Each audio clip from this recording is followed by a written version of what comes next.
Well, happy chapter number 18, Human Development students. Let's talk about what is going on in the brain or in the mind of our young adults in emerging adulthood ages 18 to 25. So Piaget, remember Piaget is the theorist that we only talk about when we're discussing cognitive thinking and cognitive development. Piaget says that we're now in this kind of fifth stage of post-formal thought. So he means that not only can we think analytically, logically, we are much more likely now to be able to handle both our thinking and our emotions, which is a really big achievement. Because remember we said in the earlier years, our young people, even our adolescents, they don't have a handle or control on their emotions yet. And so now we're pretty much at a place where we're expected to be a little more responsible for the things we say and the things that we do. So in this post-formal thought, we use both of our what we call subjective thinking or emotional thinking and our objective thinking, which is really logical. And I'll give you kind of a breakdown of what that means shortly. One of the things that our young people struggle with is time management. So think about it. You go from high school and you go from maybe living at home with guardians telling you, don't forget you have to do this today. Don't forget you have to do that. And your teacher's telling you, don't forget this test is coming up and this paper is due and all that. All of a sudden, you go off to college and you're on your own. That could be living situation-wise. You don't have someone cooking for you. Or it could be just that you're in school and you're fully expected to turn in papers on your own. You are expected to keep dates in your planner and to know when things are due and all of that. The excuse is, I didn't know it was due today, really doesn't work because you're all given a syllabus which outlines what's due when. And so it's a challenge to all of a sudden juggle work and home and relationships and school and all of these different things. We get better at it as we get a little older, but it can be a real challenge for our college students. Right, looking here at this picture, what we're showing here is kind of a group of students crammed together, if you will, to study for exams. This might be a really realistic depiction of what we see on like UOP. When I was at UOP, University of Pacific, we have a Latino center there. And at this Latino center, what they will do during midterm week and finals week is they will be open 24 hours a day. 24 hours a day. And it's really just a place similar to this where young people can come and be in a large area together. Now they're all studying for a different exam. They don't really know each other sometimes. But there's something to do with studying around other students who are also studying that helps you to be successful than being in your dorm room alone. Because when we're alone in our dorm room, staying up till 4 in the morning writing a paper or working to study on exams, it's easy to either number one, fall asleep, or number two, just get distracted constantly and be frustrated with why didn't you do this earlier? Why didn't you study sooner? And all those different things. However, when we're together like this, it's rather productive. This is ultimately not the best way to study in the sense that we don't want to wait to the last minute to try to get information into that long-term memory. Our goal and the best way to study is actually to learn it piece by piece. That's why we break down our human development book into different segments and we try to learn it as we go, because I think it would be rather unrealistic to think we can manage all of these 26 chapters at the end of a semester or session together. All right, stereotype threat. Stereotype threat, the definition is really the possibility that someone's appearance or behavior will be misread to confirm or conform to another person's oversimplified prejudice stereotype, maybe, attitudes about that group. So let's give an example. So let's say that myself being someone of Mexican-American heritage, let's say that there is a stereotype out there that all Mexicans are lazy. And so therefore, when I am at work or at school, what I am doing is I am working doubly hard to make sure that I do not appear lazy, because I do not want to fall into this stereotype that people have about my group. And so it puts a lot of stress and pressure on me. It's like a threat for me to not be what the stereotype is, and that's stereotype threat. So what do we need to be able to deal or counter stereotypes? It's really this cognitive flexible thinking. For instance, if you're raised in a home of bigots or people who are racist or who express views that may be really derogatory to other groups, then you're kind of like, it's kind of like you eat that, and as you go up, you become that because that's what you are fed and taught. However, if we have this cognitive flexibility, what that means is when we enter college or we go somewhere and we meet other people that contradict what we were taught or brought up to believe, then we can adjust our thinking. Or we can really say, I know that they said that, but I'm just not seeing it. Right? And that requires this openness. That's what I mean by cognitive flexibility. Really this openness of young people to entertain ideas and to explore different ideas and not be kind of set in your ways. All right, what is a thesis? A thesis is a statement of belief. For those many of you who I believe will go on to graduate school, you may end up writing a thesis. A thesis is basically kind of like a paper that you will write. You will pose a statement of belief. Trying to think, for my thesis when I was in graduate school. So I, again, got my master's degree in gerontology. And my thesis was based on this premise or this statement of belief that I was working in a community service agency that had public health nurses. And the nurses would go out to serve Spanish-speaking elderly in the community, and they were finding some real resistance because what happened is the nurses were going in. The nurses didn't, number one, speak Spanish, which was a challenge. They also didn't have a lot of background on the maybe cultural or ethnic beliefs of this group, and so they were trying to administer medication for different conditions, and the patients just were not taking it. They weren't taking it.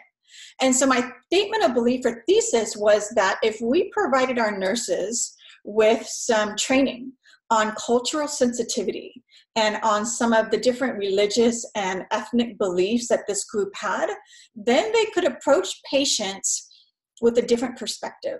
And instead of just saying, take these pills, they could talk about, okay, so what is your belief? Do you feel that by taking these pills that you're offending God because you're saying that you don't believe or trust in prayer?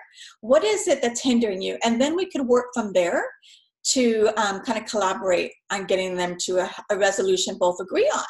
And so I actually wrote a thesis about that. I studied the nurses and studied the patients and actually got some grant money, which is good because grant money helps us to then go into the community and provide the training. So I got some grant money to provide the training and all of that. So that's a statement of belief, opposite of an antithesis, which is basically a statement that opposes that thesis or belief.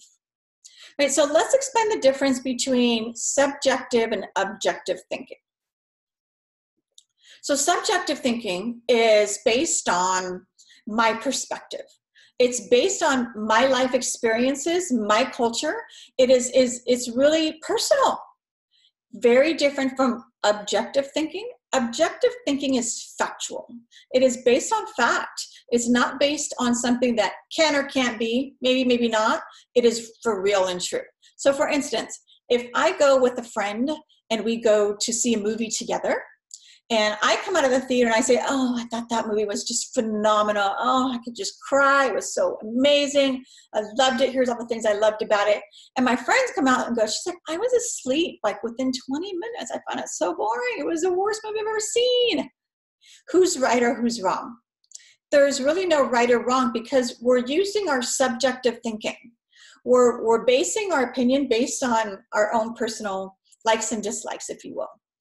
That's different from objective thinking. Objective thinking says 1 in 8 women will get breast cancer. That's a statistic. That's a fact. That's objective thinking.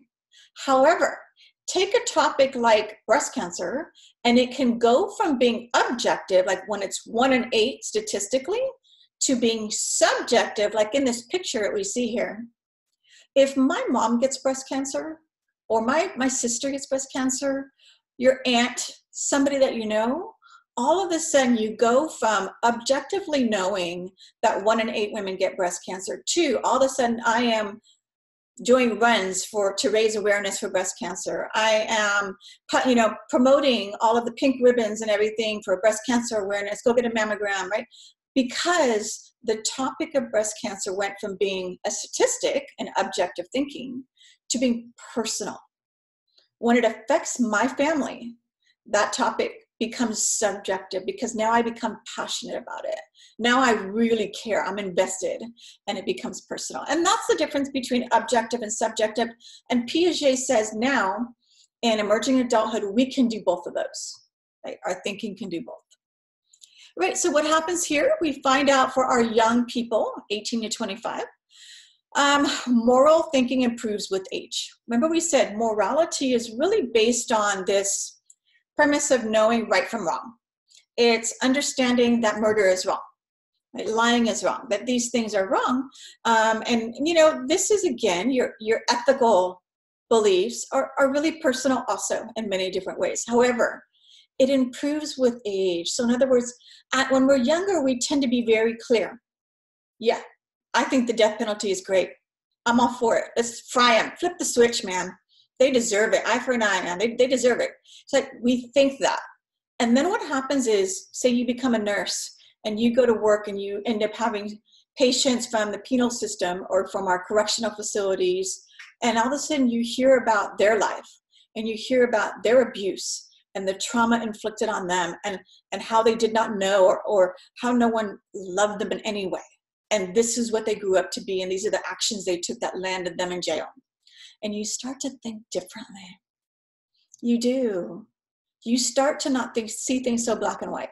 And so that's what we're saying, is that as we gain experience with age, our moral thinking really does develop or improve. For this young group, what happens is they tend to actually go to less religious events or services. However, they become stronger in their convictions. In other words, they're really at this point focusing on identity, and they want to know what they believe. And so they start to say, I really do align or believe with the way I was raised. Or they say, I'm going to try some other things. All right, so some differences here that we see. So culture really determines whether or not a particular issue is a moral one. As I said, it's very personal based, your ethics, your feeling about that. And our ethics as adults is really based on what kind of responsibilities did we have growing up? What is our education level? Because our education exposes us to many different situations and scenarios. So just think of this class. Here in human development, we have been able to explore some ethical situations with talking about baby Sally, right? Talking about foster youth, and talking about trauma and attachment and abuse. And we're going to talk about more things. And so that educational experience kind of helps to form your ethical values also and your life experiences. These three things kind of shape your ethics as we become adults. For some of us, like myself, I was raised in a home that, my father taught me, when you work, you give everything to your job. I don't care if you're the garbage sweeper or whatever you do. And when you go to work, you don't take anything. You don't bring home a pencil from your job because you think it's a perk of being a secretary, right? That's what he taught me, to just have a really strong work ethic. And I'm the kind that if I go to the grocery store, I go to Walmart, and I buy two of the same thing, and the cashier is ringing them up and she only scans one, right? I'm going to say, oh, you know what? I think I had two there. So I think you skip one. Oh, wow. Okay. I don't get many customers that point that out, right? Because people think, oh, I lucked out. I got something for free. But for me, it just makes me feel yucky inside. Right? But this is me personally. This is not the way everyone needs to be, because our ethics are just, again, based on the way we were raised, based on our values and our belief systems. All right, cognitive growth and higher education. So number one, we see, this is research proven over and over again, college graduates are not only wealthier, which we can kind of understand because we should hopefully make more money with a higher degree of education, but we're healthier. And there's several reasons why we're healthier. Number one is we've been in school. So you took human development and you learned the importance of physical activity and exercise. You learned the importance of, all these different diseases. You took nutrition. You learned how to eat well. You learned these things in education. Another big one is that as we get a good job, we have good access to healthcare. So instead of maybe having Medi-Cal, you have a good system that allows you to get preventative care, that your doctor educates you, you're going for preventative screening, and that keeps you healthier also. So this is really interesting. So when students first enter college, what happens is they come in with what I call beliefs that are black and white.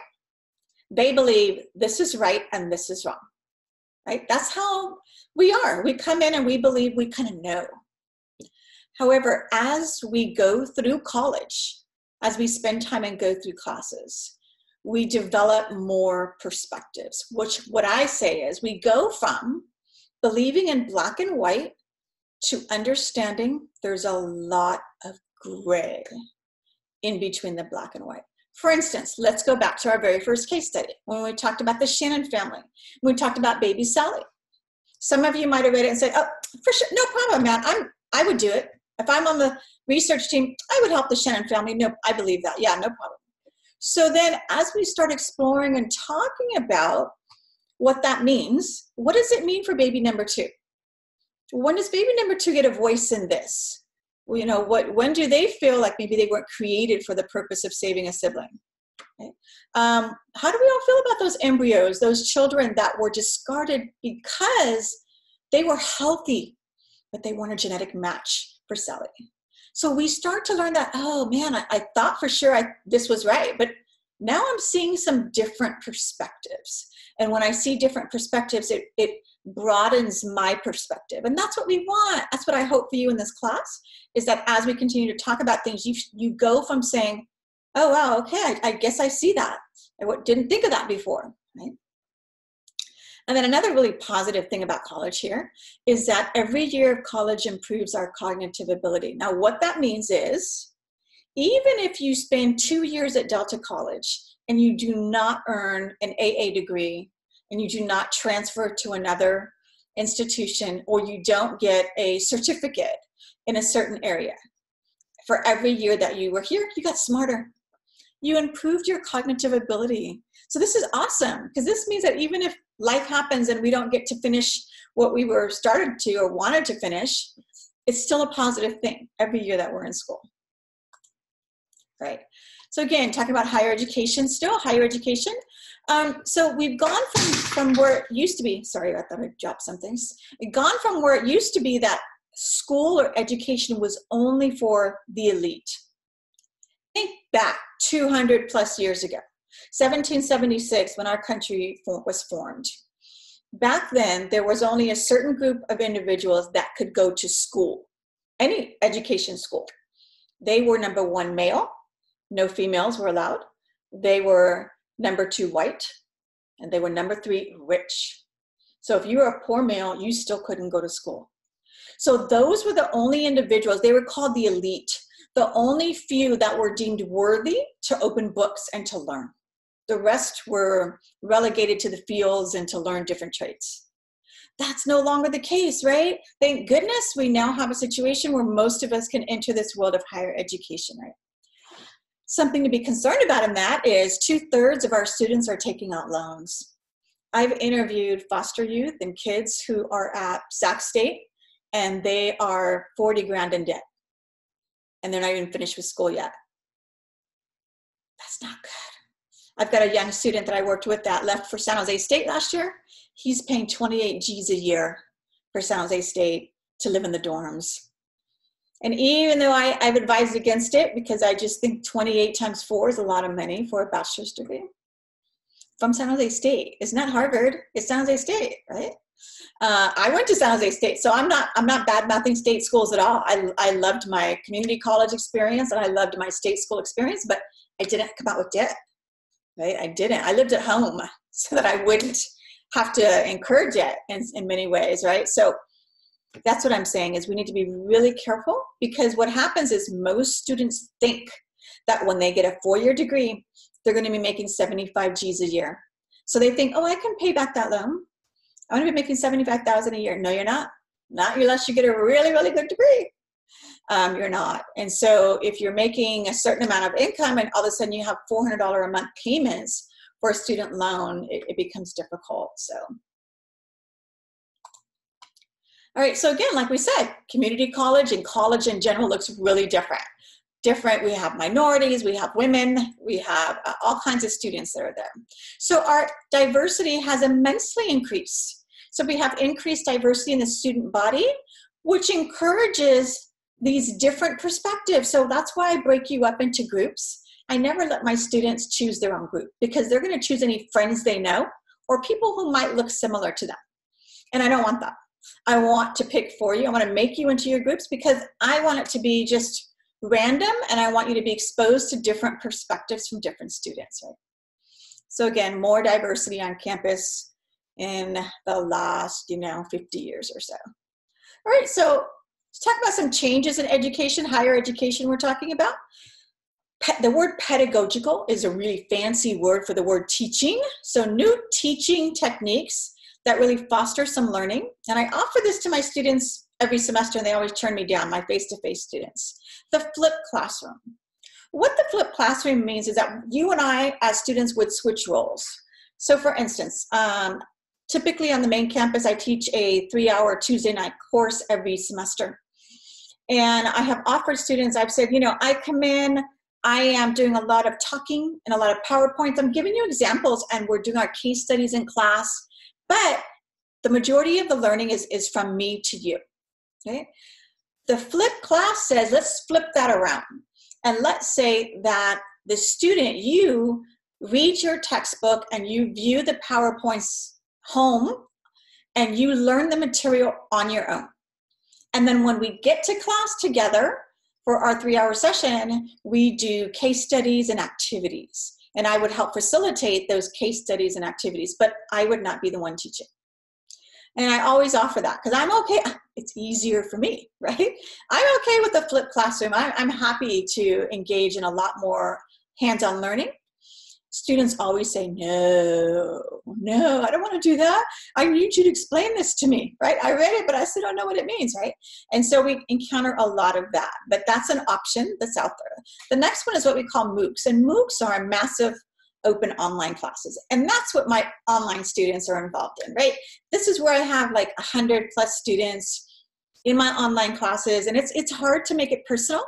This is why, again, I do a couple things. I do these videos so you and I can connect a little more, and I do the small group setting. It's just ridiculous to think that you're gonna respond to people's posts out of 100 students, but out of 8 or 9 or 6 or however many, you get to kind of hear the same voices over time. So anyway, but that's kind of where we're moving to, because we're feeling like, gosh, we can get so many students in a massive online class than we can in a face-to-face class. All right, guys, so go ahead and look over your clicker slides to reinforce the material. And I will then see you for chapter 19 when we talk about really exciting what is going on in our kind of emotional, psychological aspects of emerging adulthood. And we'll start talking about romance and some relationships. See you then.